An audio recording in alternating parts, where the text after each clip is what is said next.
Okay, thank you mister आवरुद। तो मेरी आवाज़ आप तक पहुंच पा रही है मिस्टर भरत? प्लीज़ बताइए, मेरी आवाज़ पहुंच रही है?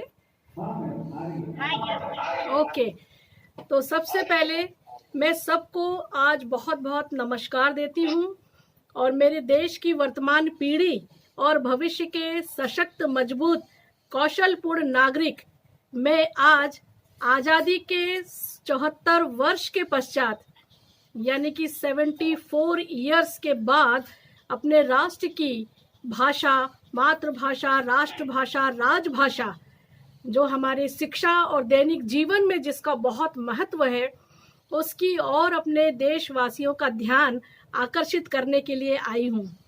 और इस कार्यक्रम में मुझे आमंत्रित करने के लिए मंथन समूह का मैं बहुत बहुत पूरे जवाहर नवोदय विद्यालय जिला नर्मदा परिवार की ओर से आपको आभार व्यक्त करती हूँ। जैसा कि सब जानते हैं कि 10 जनवरी के दिन पूरे विश्व में विश्व हिंदी दिवस के रूप में उसे याद किया जाता है, मनाया जाता है। वर्ल्ड हिंदी डे 2021 में हम प्रवेश कर चुके हैं। दुनिया भर में हिंदी के प्रचार प्रसार के लिए जो पहला विश्व हिंदी सम्मेलन 10 जनवरी 1975 यानी कि 1975 को नागपुर में आयोजित किया गया था। विश्व हिंदी दिवस हर साल 10 जनवरी को मनाया जाता है, जिसका उद्देश्य है कि विश्व हिंदी दिवस मनाए जाने के पीछे जो मुख्य उद्देश्य है, विश्व में हिंदी के प्रचार प्रसार के लिए वातावरण निर्मित करना और हिंदी के प्रति अनुराग पैदा करना, हिंदी की दशा के लिए जागरूकता पैदा करना तथा हिंदी को विश्व भाषा के रूप में प्रस्तुत करना है। विदेशों में भारत के दूतावास इस दिन को विशेष रूप से मनाते हैं और सभी सरकारी कार्यालयों में विभिन्न विषयों पर हिंदी के लिए अनूठे कार्यक्रम आयोजित भी किए जाते हैं।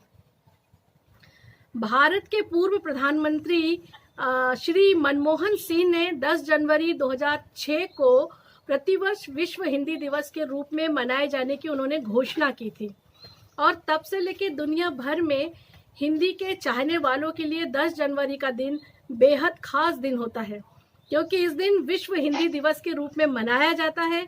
इस दिन को मनाए जाने का मकसद दुनिया भर में हिंदी का प्रचार प्रसार करना है, साथ ही हिंदी को अंतर्राष्ट्रीय भाषा के रूप में स्थापित भी करना है। विश्व में जिन देशों में भारत के दूतावास है, वहां पर तो खास तौर पर इस दिवस को मनाया ही जाता है।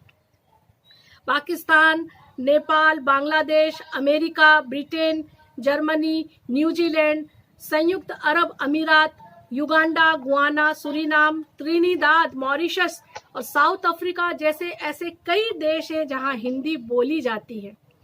विश्व आर्थिक मंच की गणना के अनुसार हिंदी विश्व की 10 शक्तिशाली भाषाओं में से एक मानी जाती है और यही नहीं, देश भर के सभी सरकारी कार्यालयों, विश्वविद्यालयों में विशेष कार्यक्रमों का आयोजन किया जाता है। हिंदी दिवस और विश्व हिंदी दिवस के बीच में फर्क है, इसे याद रखेंगे सब लोग कि हिंदी दिवस और विश्व हिंदी दिवस के बीच में फर्क है। हिंदी दिवस 14 सितंबर को मनाया जाता है, जबकि विश्व हिंदी दिवस 10 जनवरी को मनाया जाता है। अभी विश्व के सैकड़ों विश्वविद्यालयों में हिंदी पढ़ाई जाती है और पूरी दुनिया में करोड़ों लोग हिंदी बोलते हैं। यही नहीं, हिंदी दुनिया भर में सबसे ज्यादा बोली जाने वाली 5 भाषाओं में से एक है। जन्म लेने के बाद मानव जो प्रथम भाषा सीखता है, उसे उसकी मातृभाषा कहते हैं। मातृभाषा किसी भी व्यक्ति की सामाजिक एवं भाषाई पहचान है तथा हमें राष्ट्रीयता से जोड़ती है और देश प्रेम की भावना से उत्प्रेरित करती है। सच तो यह है कि मातृभाषा आत्मा की आवाज है, इसलिए गांधी जी देश की एकता के लिए यह आवश्यक मानते थे कि भाषा अभिव्यक्ति के लिए आवश्यक है, अतः किसी विदेशी भाषा को जानने का विरोध नहीं होना चाहिए, लेकिन स्वभाषा पर स्वाभिमान रखना भी जरूरी है। भाषा के महत्व को मनुष्य ने लाखों साल पहले पहचान कर उसका निरंतर विकास ही किया है। भाषा में ही हमारे भाव, राज्य, वर्ग, जातीयता और प्रांतीयता झलकती है। इस झलक का संबंध व्यक्ति की मानवीय संवेदना और मानसिकता से भी होता है। जिस व्यक्ति के जीवन का उद्देश्य और मानसिकता जिस स्तर की होगी, उनकी भाषा के शब्द और उनके मुखार्थ भी उसी स्तर के होंगे। समाज में रहकर व्यापार या लोगों से बातचीत के लिए मनुष्य के पास भाषा ही तो एकमात्र माध्यम है।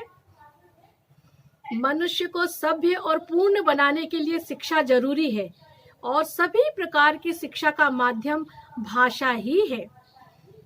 साहित्य, विज्ञान, अर्थशास्त्र आदि सभी क्षेत्रों में प्रारंभिक से लेकर उच्चतर शिक्षा तक हर स्तर पर भाषा का महत्व स्पष्ट है। शिक्षा यह भाषा के द्वारा ही प्राप्त की जा सकती है। विश्व में विज्ञान से लेकर भाषा विज्ञान तक सभी क्षेत्रों में नए नए शोध होते रहे हैं और इनमें अध्ययन व शोध लेखन के लिए नए नए शब्द रचे जाते हैं। इन शब्दों से संचय भाषा के द्वारा सामाजिक वैज्ञानिक भाषा की अभिव्यक्ति होती है। भाषा के बिना लिखित साहित्य का अस्तित्व ही संभव नहीं है। वेद, पुराण, उपनिषद से लेकर तुलसीदास आदि का साहित्य भाषा के कारण इतने सालों तक सुरक्षित रहकर आज तक भी हमें अध्ययन के लिए प्रेरित करता है। साहित्यकार ऐसी भाषा को आधार बनाते हैं जो उनके पाठकों व श्रोताओं की संवेदनाओं के साथ एकाकार करने में समर्थ हो।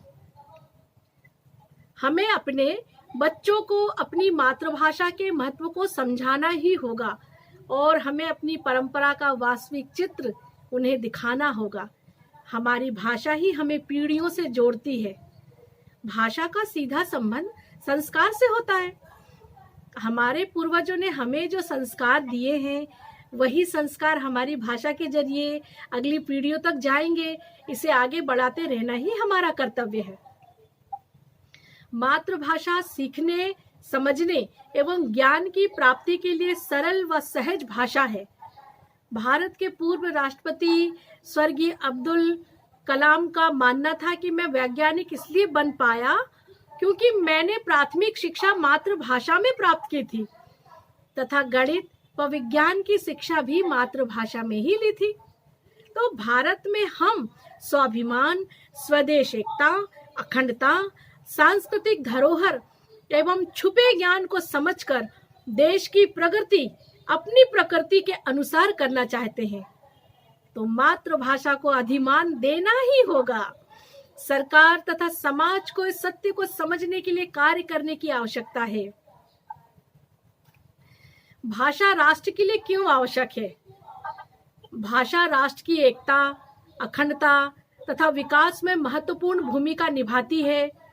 यदि राष्ट्र को सशक्त बनाना है तो एक भाषा होना चाहिए। इससे धार्मिक तथा सांस्कृतिक एकता बढ़ती है। यह स्वतंत्र तथा समृद्ध राष्ट्र के लिए आवश्यक भी है। इसलिए प्रत्येक विकसित तथा स्वाभिमान देश की अपनी एक भाषा अवश्य होती है जिसे राष्ट्रभाषा का गौरव प्राप्त होता है। क्या किसी भी भाषा को राष्ट्रभाषा बनाया जा सकता है? किसी भी देश की राष्ट्रभाषा उसे ही बनाया जाता है जो उस देश में व्यापक रूप में फैली होती है। संपूर्ण देश में यह संपर्क भाषा व्यवहार में लाई जाती है। बच्चे को भाषा एक अनुभव के रूप में जन्म से पहले से ही प्राप्त होती रहती है। माता पिता घर में जो बातचीत करते हैं और बातचीत करते हुए बच्चे के सामने नया संसार खोलते चलते हैं, उसके मस्तिष्क पर भाषा के इस पहले अनुभव की बड़ी गहरी और अमिट छाप पड़ती है जो अचेतन स्तर पर भी सक्रिय रहती है। साथ ही बच्चे का भाषा प्रयोग तथा भाषा अभ्यास उसके मस्तिष्क को जरूरी पोषक खुराक भी देता है। यही मातृभाषा है। अतः जरूरी है कि मातृभाषा में आरंभिक शिक्षा को अनिवार्य बनाया जाए। मातृभाषा, राष्ट्रभाषा और राष्ट्रीय स्वाभिमान। मातृभाषा मात्र संवाद ही नहीं अपितु संस्कृति और संस्कारों की संवाहिका है। भाषा और संस्कृति केवल भावनात्मक विषय नहीं अपितु देश की शिक्षा, ज्ञान, विज्ञान और तकनीकी विकास से जुड़ा हुआ है। मातृभाषा के द्वारा ही मनुष्य ज्ञान को आत्मसात करता है, नवीन सृष्टि का सृजन करता है तथा मेधा, पौरुष और ऋतुंभरा प्रज्ञा का विकास करता है। किसी भी राष्ट्र की पहचान उसकी भाषा और उसकी संस्कृति में होती है। विचारों एवं भावनाओं की अभिव्यक्ति तो मूलतः मातृभाषा में ही होती है। बाल अधिकार घोषणा पत्र में कहा गया है कि बच्चे को उसी भाषा में शिक्षा दी जाए जिस भाषा में उसके माता पिता, दादा दादी, भाई बहन, परिवार के सदस्य बातें करते हैं। भाषा भावनाओं और संवेदनाओं को मूर्त रूप दिए जाने का माध्यम है, न कि प्रतिष्ठा का प्रतीक। राष्ट्र की क्षमता और राष्ट्र के वैभव के निर्माण में मातृभाषा का महत्वपूर्ण योगदान है। हमारे बच्चों को अपनी मातृभाषा और उसी में ही दार्शनिक भावों से ओतप्रोत लोकगीत का आदर करते हुए सीखने चाहिए। बंगला भाषा में बेहद सुंदर लोकगीत है जो वहाँ के लोक गायक बाउल एक तारे के समान दिखने वाले वाद्य यंत्र पर गाते बजाते हैं। उनके गायन को सुनकर ही अद्भुत अनुभव होता है। गुरुदेव रविंद्रनाथ टैगोर ने इन्हीं से ही प्रेरणा ली थी और इसी प्रकार आंध्र प्रदेश में जनपद साहित्य और वहाँ के लोकगीत, छत्तीसगढ़ के लोक नृत्य, केरला के सुंदर संगीत, भोजन, संस्कृति, सब कुछ तो अप्रतिम है। ऐसे कई उदाहरण हैं जिनमें मातृभाषा के प्रति अनुराग और समृद्धि ने राष्ट्र के सम्मान को अभिवृद्ध किया है। 10 लाख से लेकर 20-20 लाख की आबादी वाले देशों ने मातृभाषा में ही ज्ञान, विज्ञान, तकनीकी शोध एवं अध्ययन अध्यापन का आधार बनकर अंतर्राष्ट्रीय उपलब्धियां प्राप्त की हैं। उदाहरण के लिए डेनमार्क, फिनलैंड, स्वीडन, नॉर्वे इत्यादि अनेक देश हैं जिन्होंने मातृभाषा को ही जीवन का अंग बनाया है और उनकी भाषाओं को विश्व में सम्मान के साथ संयुक्त राष्ट्र संघ में भी एक सम्मानित स्वतंत्र देश का प्रतिनिधित्व करने का ओहदा प्राप्त हुआ है। हमने हमारी मातृभाषा को अपने जीवन में अपनाया है। इसी प्रकार जापान का भी उदाहरण लिया जा सकता है। द्वितीय विश्व युद्ध में नागासाकी और हिरोशिमा की घटना के बाद जापान पूरी तरह से ध्वस्त हो चुका था, टूट चुका था। उसके बाद जापान की तरक्की का आधार उसकी मातृभाषा और जापानियों द्वारा मातृभाषा को दिया गया सम्मान है। प्राथमिक स्तर से विश्वविद्यालय, अभियांत्रिकी, चिकित्सीय और सभी अनुसंधान एवं शोध संस्थानों में होने वाला अध्ययन, अध्यापन, अनुसंधान जापानी मातृभाषा में होना ही जापान की तरक्की और विकास का मूल मंत्र है। क्रांतिकारियों के घोषणा पत्रों ने तो स्पष्ट ही किया था। उसमें से नाना साहेब पेशवा चाहते थे कि स्वाधीनता के बाद भारत में सारे कामकाज मातृभाषा में हो, शिक्षा और न्याय मातृभाषा में मिले। बाल गंगाधर तिलक के घोषणा पत्र में स्पष्ट लिखा है कि राष्ट्रभाषा का स्थान तो सिर्फ हिंदी को ही मिल सकता है। दयानंद सरस्वती मानते थे कि हिंदी भाषा पूरे देश को एकता के सूत्र में बांध सकती है। अतः हर प्रांत की कुछ न कुछ अपनी अनूठी विशेषता होती है। वहाँ का भोजन, संस्कृति, बोली, संगीत, नृत्य इत्यादि, जिसका मान करना ही चाहिए और उस धरोहर को संभाल के रखना चाहिए। यही तो असली में विविधता है जिससे हमें आदर करना ही चाहिए और प्रोत्साहित करना चाहिए। तभी तो हम वास्तव में विविधता में एकता की कसौटी पर खरे उतरेंगे, जिसका संपूर्ण जगत में उदाहरण दिया जा सकेगा। मातृभाषा को दिवस के रूप में मनाने का उद्देश्य है भाषाई विविधता में एकता की स्थापना का प्रयास। निजी जीवन में मातृभाषा संस्कृति और संस्कार की संवाहिका होती है। मातृभाषा की समुन्नति पूरे समाज के मूल्य बदल देती है। गुरुदेव रविंद्रनाथ ठाकुर कहते थे कि यदि विज्ञान को जन सुलभ बनाना है तो मातृभाषा के माध्यम से विज्ञान की शिक्षा दी जानी चाहिए। हिंदी में अनेक मातृभाषाएं यानी कि उपबोलियां हैं।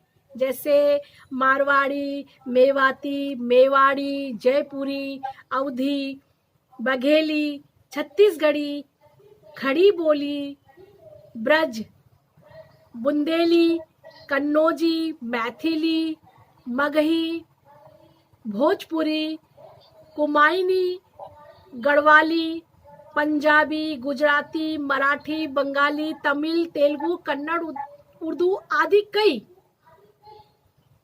मेरा स्पष्ट मत है कि मातृभाषा में मातृ शब्द से अभिप्राय उस परिवेश, स्थान, समूह में बोली जाने वाली भाषा से है जिसमें रहकर कोई भी व्यक्ति अपने बाल्यकाल में दुनिया के संपर्क में आता है।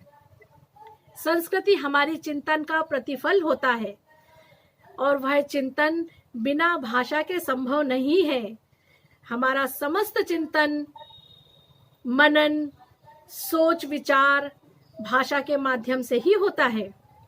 भाषा शब्दों का समूह मात्र नहीं है और ना ही वह व्याकरणीकरण नियमों का संग्रह है। भाषा तो मानवीय चेतना का मूर्त रूप है जिससे उसकी संस्कृति की आत्मा भौतिक विश्व में व्यक्त होती है। ऐसी स्थिति में संस्कृति के निर्माण में भाषा की महत्वपूर्ण भूमिका होती है और वही हमारे संस्कारों की भी जननी होती है।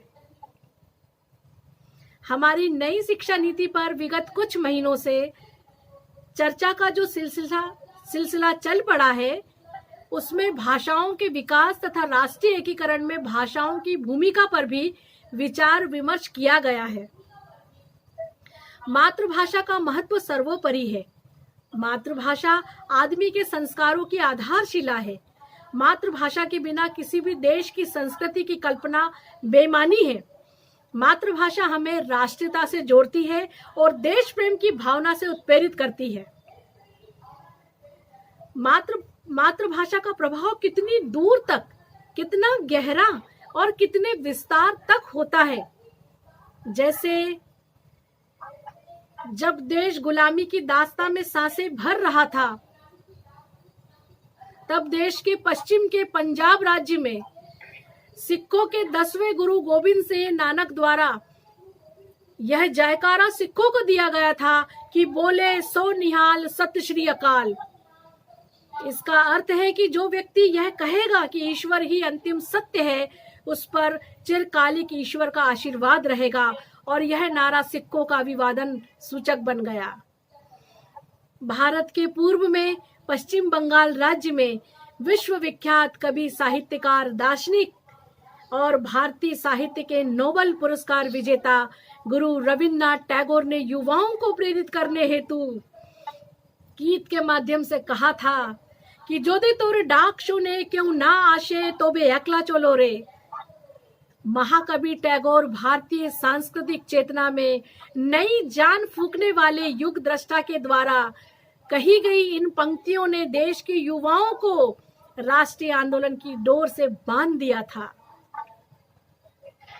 और जब दक्षिण के महाराष्ट्र राज्य में गरम दल के नेता लोकमान्य बाल गंगाधर तिलक ने अंग्रेजी सरकार के खिलाफ हुंकार भरी और अपनी मातृभाषा में कहा, स्वराज हाँ मजा जन्म सिद्ध हक आहे, अड़ी तो मैं मिलाओ न रच। स्वराज्य मेरा जन्म सिद्ध अधिकार है और मैं इसे लेकर रहूंगा। हर भारतीय के जुबान पर था। तिलक के इस नारे ने पूरे देश को एकजुट कर दिया। मातृभाषा का एहसास विश्व के प्रत्येक देश के बच्चों की तोतली भाषा में है। जो एहसास, मिठास और अपनत्व अपनी मातृभाषा में है, वो कहीं और कहाँ। भाषा सिर्फ भाषा नहीं, वह राष्ट्र की पहचान है। मेरे राष्ट्र की मातृभाषा विविधता में एकता है। उत्तर में हिमालय पर्वत जैसा ऊंचा है, दक्षिण में 3 महासागरों को छूता है और पूर्व में संसार की सर्वाधिक वर्षा क्षेत्र गारो, खासो और जैंतिया की पहाड़ियों में फलता फूलता है। तो वही पश्चिम में अरब सागर की लहरों से वो बातें करता है।